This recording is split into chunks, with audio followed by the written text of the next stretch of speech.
On April 22, 2008, at Holloman Air Force Base in New Mexico, 4 F-117A Nighthawks performed one last ceremonial flyover. The Sunset Stealth Retirement Ceremony was a public farewell, marking the official end of a storied 25-year career for the world's first operational stealth aircraft. The book was closed on a legend. The revolutionary jet that had terrified adversaries and fascinated the public was headed for the boneyard. Or was it? Because the stunning high-definition footage of these black, faceted jets screaming through desert canyons is not from 2008. This is recent. For years after its official retirement, aviation spotters and cartographers captured irrefutable proof. The Nighthawk was still flying. These were not isolated incidents, but regular, purposeful flights over the desolate landscapes of Nevada and California. So, if the F-117 is retired, why is it still flying? For more than a decade after the 2008 ceremony, the U.S. Air Force remained largely silent, treating the sightings as little more than ghost stories from the Nevada desert. The official reason for the retirement was sound. The fielding of the far more advanced F-22 Raptor, an aircraft that combined superior stealth with air-to-air combat dominance, had made the single-mission F-117 redundant. Yet, the sightings continued, growing more frequent and undeniable. F-117s were photographed landing at military airfields, participating in exercises, and flying in formations. The pressure from these public revelations eventually forced the Air Force to slowly and reluctantly acknowledge the truth. The story began to shift from a full retirement to the aircraft being kept in Type 1000 storage, a state of preservation that could allow for a return to service.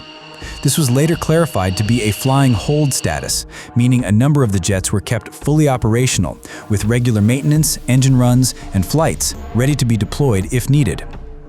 Finally, the full picture emerged. In response to direct queries, the Air Force confirmed its unorthodox plan. A fleet of approximately 45 Nighthawks remains in service, and the service intends to keep them flying for limited research and training activities until at least 2034. This was not a rumor. It was a confirmed, funded, long-term strategy. The 2008 retirement was not an end, but a strategic reclassification. It was a public affairs event designed to manage the aircraft's transition from a frontline, publicly acknowledged combat asset back into the semi-secret black world of classified programs, a world it knew very well. This deliberate multi-decade continuation of a retired program is highly unusual. It is not about keeping a few old planes around for air shows or heritage flights. This is a sustained, resource-intensive operation based out of the remote Tonopah Test Range in Nevada, the F-117's original secret home. This raises a critical question. In an age of fifth-generation marvels like the F-35 and the dawn of sixth-generation concepts like the next-generation air dominance fighter, what unique, irreplaceable value does this 40-year-old ghost of the Cold War still provide to the most advanced Air Force on the planet? Why is the Wobblin Goblin more valuable in its afterlife than it was at the end of its official career? To find the answer, we must go back to its beginning, to a time when being invisible to radar was considered science fiction, and a desperate Cold War imperative drove a small team of engineers to break all the rules of aviation. The 1970s were a dangerous time for military aviation. The skies over Vietnam and the Middle East had become lethal hunting grounds. The widespread proliferation of sophisticated, radar-guided Soviet surface-to-air missile systems, or SAMs, had fundamentally changed the calculus of air power. During the 1973 Yom Kippur War, the Israeli Air Force lost 109 aircraft in just 18 days, a staggering rate of attrition. NATO planners ran the grim numbers and concluded that in a potential war with the Warsaw Pact, their air forces could be effectively wiped out within 2 weeks. Flying higher or faster was no longer a viable solution. A paradigm shift was needed. In 1974, the Defense Advanced Research Projects Agency, or DARPA, posed a revolutionary question to a select group of aerospace manufacturers. Could they design and build an aircraft that was, for all practical purposes, invisible to radar? The goal was not just to reduce the radar signature, but to create an aircraft that could operate undetected in the heart of the world's most formidable air defense networks. While giants like McDonnell Douglas and Northrop were awarded initial study contracts, a legendary and famously secretive organization was not initially invited. Lockheed's Advanced Development Projects Division, or Skunk Works as it was better known, led by the visionary Ben Rich, who had taken over from the legendary Kelly Johnson. Skunk Works had a long history of creating revolutionary aircraft like the U-2 and SR-71 Blackbird in complete secrecy. Rich and his director of science, Ed Martin, successfully lobbied DARPA for a chance to compete, even without a government contract. The Skunk Works team's breakthrough came from an unusual source, a technical paper published by a Soviet physicist, Pyotr Ufimtsev, which detailed a method for calculating the radar reflection of two-dimensional shapes. While the Soviets saw no military application, the Skunk Works engineers realized its potential. The problem was that the computers of the 1970s were not powerful enough to model the complex radar returns from the smooth, curved surfaces of a conventional aircraft. However, they could model the returns from a series of flat panels. This limitation became the source of their genius. Skunk Works engineer Dennis Overholzer, as software specialist and mathematician Bill Schroeder, developed a computer program that could predict the radar cross-section of an aircraft made entirely of flat triangular or trapezoidal panels, a technique called faceting. The concept was to angle these facets so that they would deflect almost all incoming radar energy away from the transmitting source, leaving a vanishingly small return to be detected. The result was one of the most bizarre shapes in aviation history. A 10-foot wooden model was built, and its angular, diamond-like form was so alien and seemingly unaerodynamic that the engineers nicknamed it the Hopeless Diamond. In 1975, they took the model to a radar test range in the Mojave Desert and mounted it on a pole.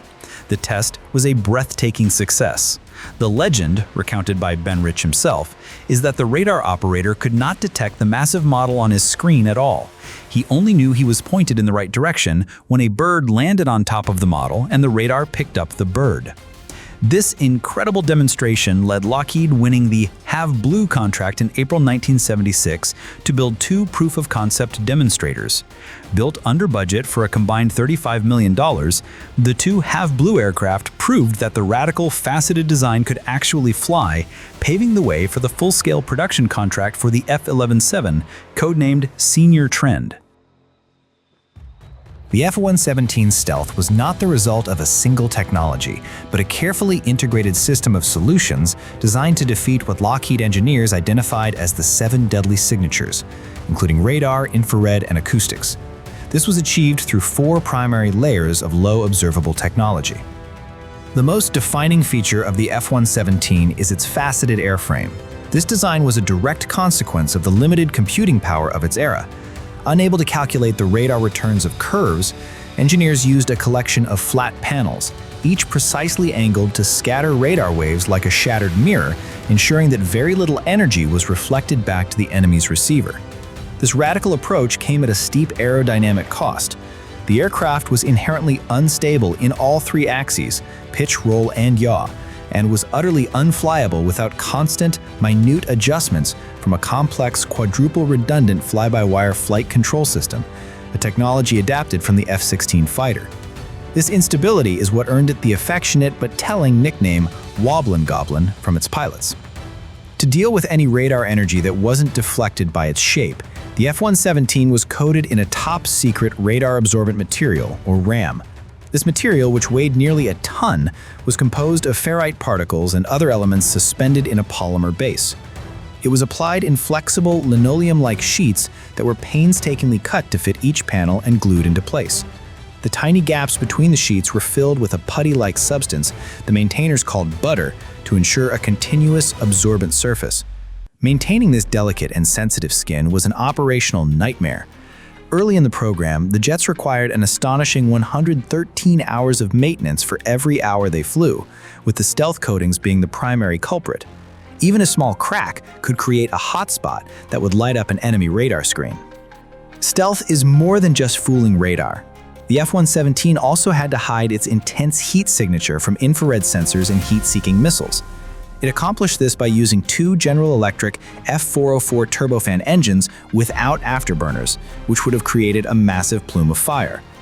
The hot engine exhaust was ducted through long, narrow tailpipes, often called platypus exhausts. These slits flattened the exhaust plume and mixed it with cool ambient air, significantly lowering its temperature before it exited the aircraft. This design, combined with the jet's overall black paint scheme, made it exceptionally difficult to detect by infrared systems, especially at night. Every component of the F-117 was scrutinized for its potential to reflect radar. The engine air inlets, which would otherwise act as giant radar-reflecting cavities, were covered by fine metal grids. The cockpit canopy was coated with a thin layer of gold to deflect radar energy, giving it a distinctive tint. Even the aircraft's payload of two 2,000-pound bombs was carried internally in a weapon bay, ensuring that no external stores would compromise its meticulously designed stealth profile. The result of this holistic approach was a radar cross-section, or RCS, that was revolutionary. This table illustrates the quantum leap the F-117 represented. It was, as Skunkworks engineer Denise Overhalser famously told his boss, a major, big-time revolution. It was 1,000 times less visible to radar than any aircraft that had come before it. For the first 7 years of its operational life, the F-117 existed only in the shadows. From 1983 until the program was publicly acknowledged in 1988, the aircraft operated from the highly classified Tonopah Test Range Airport in Nevada. The pilots who flew it were a hand-picked elite fraternity who called themselves bandits. Upon completing their first solo flight in the single-seat Nighthawk, each pilot was assigned a sequential bandit number starting from 150. There were only 558 bandits in the aircraft's entire history. These pilots lived a bizarre double life. They would commute from their homes in Las Vegas to the remote Tonopah base on Monday mornings by unmarked Boeing 727 airliners, shift their bodies to a nocturnal schedule to fly the Black Jet only under the cover of darkness, and then fly home on Friday. They were forbidden to telling anyone, including their families, what they truly did. The official cover story was that they flew the A-7 Corsair II or the F-5 in an Aggressor squadron. This secrecy extended to the aircraft's very designation. Despite being a subsonic ground attack aircraft with no air-to-air capability, it was designated the F-117, with the F for fighter. This was a clever piece of bureaucratic misdirection attributed to General Robert J. Dixon, then commander of Tactical Air Command. The brass wanted the best of the best fighter pilots for this high-stakes program, and they knew that top-tier fighter jocks would be far more attracted to an F-designated aircraft than a bomber, B, or attack, A, platform. After its combat debut during Operation Just Cause in Panama in 1989, the F-117 Nighthawk was thrust onto the world stage during Operation Desert Storm in 1991. It was here that the aircraft cemented its legendary status. On the opening night of the air war, while the world watched grainy footage on CNN, it was the F-117s that slipped completely undetected through the formidable air defenses of Baghdad, one of the most heavily defended cities on Earth, and delivered 2,000-pound laser-guided bombs with pinpoint accuracy. One famous strike hit the Central Communications Building, with a bomb traveling down a ventilation shaft. The statistics from the Gulf War are staggering. The 42 F-117s deployed represented just 2.5% of the coalition's tactical fighter and attack aircraft, yet they were tasked with striking over 40% of the strategic targets in Iraq. Over the course of the war, they flew approximately 1,300 sorties and logged nearly 7,000 combat hours. They delivered over 2,000 tons of precision-guided ordnance, scoring direct hits on what the military described as 1,600 high-value targets.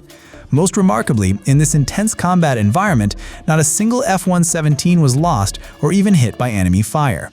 The psychological impact was profound. The coalition dropped leaflets on Iraqi forces showing the eerie, dose-like silhouette of the Nighthawk with the warning, "Escape now and save yourselves." The myth of the F-117's invincibility was shattered on the night of March 27, 1999, during the NATO air campaign over Yugoslavia.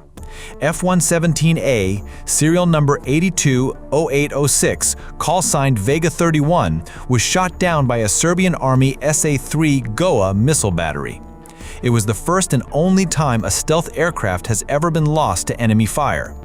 This event was not a simple lucky shot, but the result of a perfect storm of Serbian ingenuity, NATO complacency, and a moment of profound vulnerability. It was a critical data point that, ironically, would dramatically increase the F-117's long-term value. The Serbian commander, Colonel Zoltan Dani, was a highly motivated and clever tactician who had studied Western air power. He knew he couldn't fight NATO's technological might head-on. Instead, his unit developed a set of asymmetric tactics to create an anti-air ambush. They discovered that by using their older Soviet-made P-18 surveillance radars at their lowest possible frequency, they could get a fleeting, imprecise detection of an F-117 at very short range. They also practiced rapidly disassembling and moving their missile launchers, allowing them to shoot and scoot before NATO anti-radar missiles could target them. On the night of the shootdown, several factors aligned in their favor. The F-117s were flying predictable, repeated flight paths, a major departure from the tactics used in Desert Storm. Crucially, the EA-6B Prowler electronic warfare aircraft that were supposed to escort the strike package and jam enemy radars were grounded by the bad weather. The F-117s were flying blind and unsupported. As the pilot of Vega 31, Lieutenant Colonel Dale Zelko approached his target, he opened his weapon bay doors to release his bombs. This action, while necessary, momentarily created a massive, highly reflective surface inside the aircraft, causing its radar cross-section to bloom. Donnie's radar operators, who had been turning their targeting radar on for only seconds at a time to avoid detection, got a lock. They fired 2 missiles. The first passed so close it shook the aircraft, but the second detonated nearby, sending shrapnel tearing through the airframe and sending it tumbling out of control. Zelko ejected safely and was rescued hours later by a U.S. Air Force pararescue team. The shootdown was a global shock, but for the U.S. Air Force, it was a priceless lesson. It proved that stealth was not invincibility, and that a determined, adaptive adversary could find ways to counter even its most advanced technology. The wreckage was studied by Russia and China, informing their own stealth programs. More importantly, it provided the USAF with a real-world case study on exactly how its adversaries would try to defeat stealth, setting the stage for the F-117's most important future role. In one of the most remarkable postscripts to any modern conflict, the 2 adversaries from that night, the downed American pilot Dale Zelko and the Serbian commander who shot him down, Zoltan Dani, eventually connected years after the war. What began with tentative letters blossomed into a deep and genuine friendship. Zelko traveled to Serbia to meet Dani, who had retired from the military and become a baker. Their reunion and the meeting of their families was captured in a moving documentary film called The Second Meeting. The story of their reconciliation serves as a powerful testament to the shared humanity that transcends the roles of combatants in war. The 1999 shootdown and the F-117's subsequent retirement from combat did not end its story. Instead, they transformed its purpose. The very event that proved its vulnerability became the foundation for its greatest value in the 21st century. The Air Force now had a perfect real-world tool to replicate the growing threat of low-observable aircraft and cruise missiles. This is why the F-117 continues to fly, performing 3 critical interconnected missions that make it a uniquely cost-effective and indispensable asset. The primary role of the active F-117 fleet is to serve as a Red Air Aggressor aircraft. In training exercises, it plays the role of the enemy. Its first-generation stealth technology provides a radar and infrared signature that is profoundly different from friendly 5th-generation aircraft like the F-22 and F-35. This gives U.S. pilots a realistic, low-observable adversary to practice against, honing the critical skills needed to detect, track, and engage the stealthy fighters now being fielded by potential adversaries like China's Chengdu J-20 and Russia's Sukhoi Su-57. Flying against an F-117 is a masterclass in countering a stealth threat, taught by the original master. In large-scale exercises like Northern Edge in Alaska, the Nighthawk takes on another vital role, a high-fidelity surrogate for advanced, stealthy cruise missiles and unmanned aerial vehicles. With the proliferation of such weapons, training air defense crews, both on ships at sea and at ground-based installations, to defend against them is a top priority.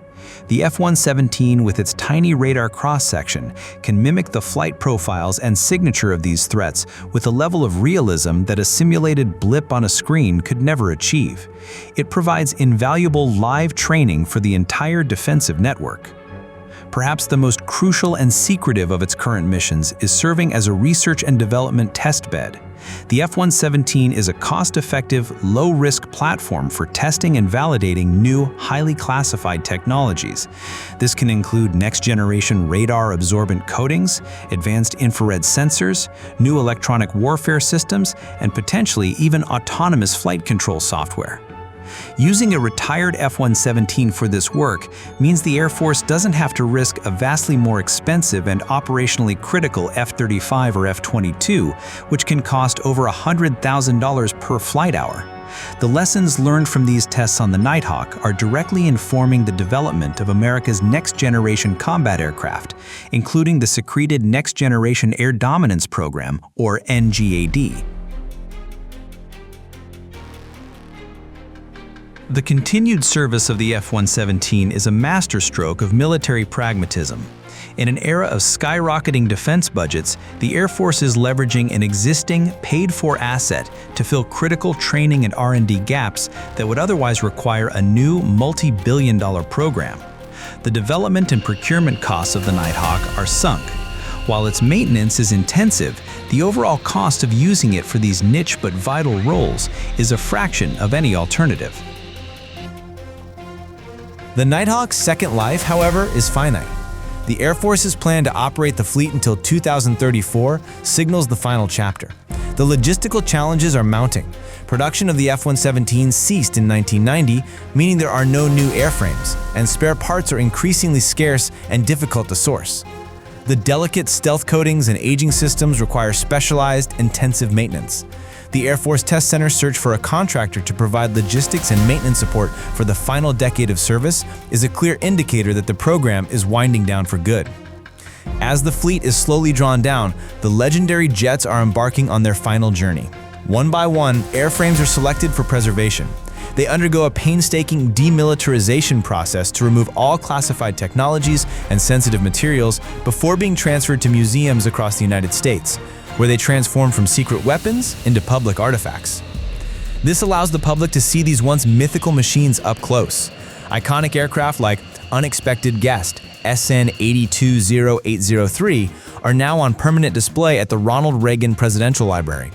And Lone Wolf, SN 850816, the first Nighthawk to drop a bomb during Desert Storm, is being restored at the Evergreen Aviation and Space Museum. The final chapter of the F-117 story is one of transition from the black world to the public trust. The story of the F-117 Nighthawk is not one of a relic clinging to life. It is a story of transformation, a perfect case study of the full life cycle of a revolutionary black program. It was born in absolute secrecy to be an invisible sword. It became a public legend, a symbol of American air power that redefined modern warfare. It was humbled over Serbia, teaching the vital lesson that invincibility is a myth and that adaptation is constant. And now, in its twilight, it has been reborn. In its retirement, it has returned to the shadows, becoming more valuable as a teacher than it ever was as a weapon in its final years. It is a ghost in the machine, a silent sparring partner in the deserts of Nevada, whose passage is shaping the skills of the pilots and the technology of the aircraft that will defend the skies for generations to come. The Nighthawk was retired from combat, but its mission never truly ended. It just went back into the black.